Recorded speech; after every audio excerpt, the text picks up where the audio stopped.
Well, recently in the news, I think some of the local legislation that we've seen this week, your son, actually Delegate Frank Conaway from 40th District, 2 weeks ago introduced legislation, and it was aimed at gun violence and a legislative package of safety, and we saw that play out on the news this week, especially on WJZ and other news outlets, where one of his concepts was to have the cameras placed on police uniforms here in the city of Baltimore. As we saw the incident happen in Douglas Homes, where the young man was shot and killed by officers who said that he had a throwaway gun, yet multiple people who witnessed that incident said that it was a phone that was in his hand.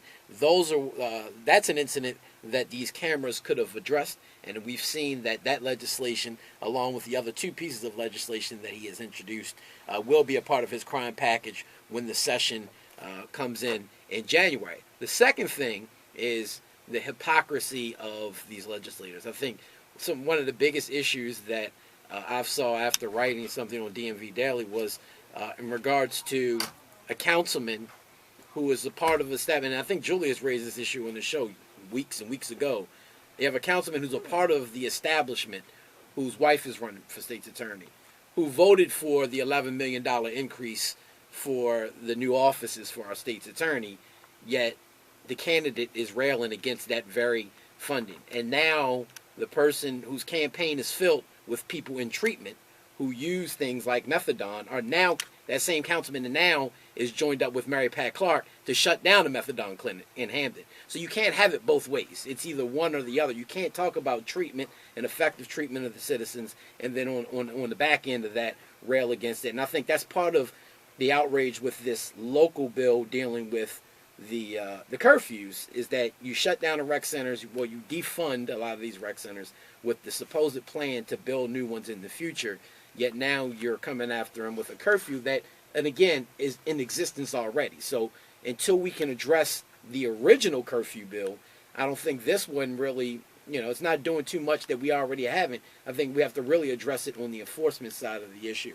Or we're going to see things like Douglas Homes happen over and over and over again in the city. And as the caller earlier said, of 36 reported homicides, officer-related homicides and shootings in the past 3 years under this current Bernstein administration, not one officer has come up on charges. Not one. Is it true that there have been over 150 homicides this year?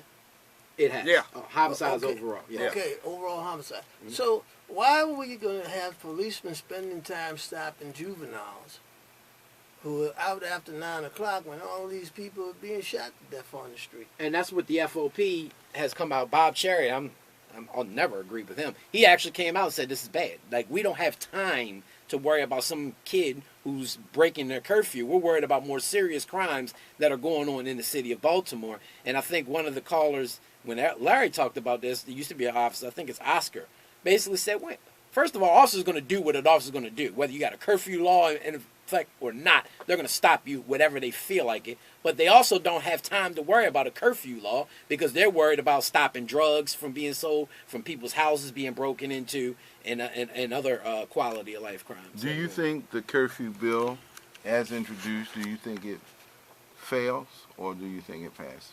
No, I think it passed. Once the mayor steps up on, she has what I call the gang of 8.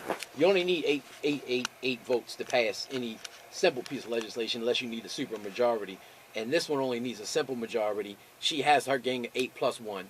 So as soon as she jumped on board, the council president's on board with it, and the councilman Scott is a part of that. They got the votes hands down. And again, if it passes, we still have first reader, you have the public hearing, you still have second reader and third reader, so you still have the bill can be amendable. The problem is, even if it fails or passes, we already have it in place. So how do we now address the fact of enforcement? How do we use this opportunity to take the bill that's in effect? If we don't like portions of it, how do we amend it at hearing in first and second reader to make sure that enforcement is addressed? Some of the more serious issues that are affecting our community are addressed in this piece of legislation. Amendment, we know that this council, this government, will do whatever it feels like doing, and they've demonstrated that over and over again. It does not matter what the people's will is. But an amendment to this bill, there is no way, once you place young people in a feeder system for the criminal prison establishment, you've lost. And so with this, what he's reporting, and he has his pretty good sense of what's going on, that we're already doomed. So this is just another stupid action on behalf of unenlightened people that we continue to go to the polls and elect.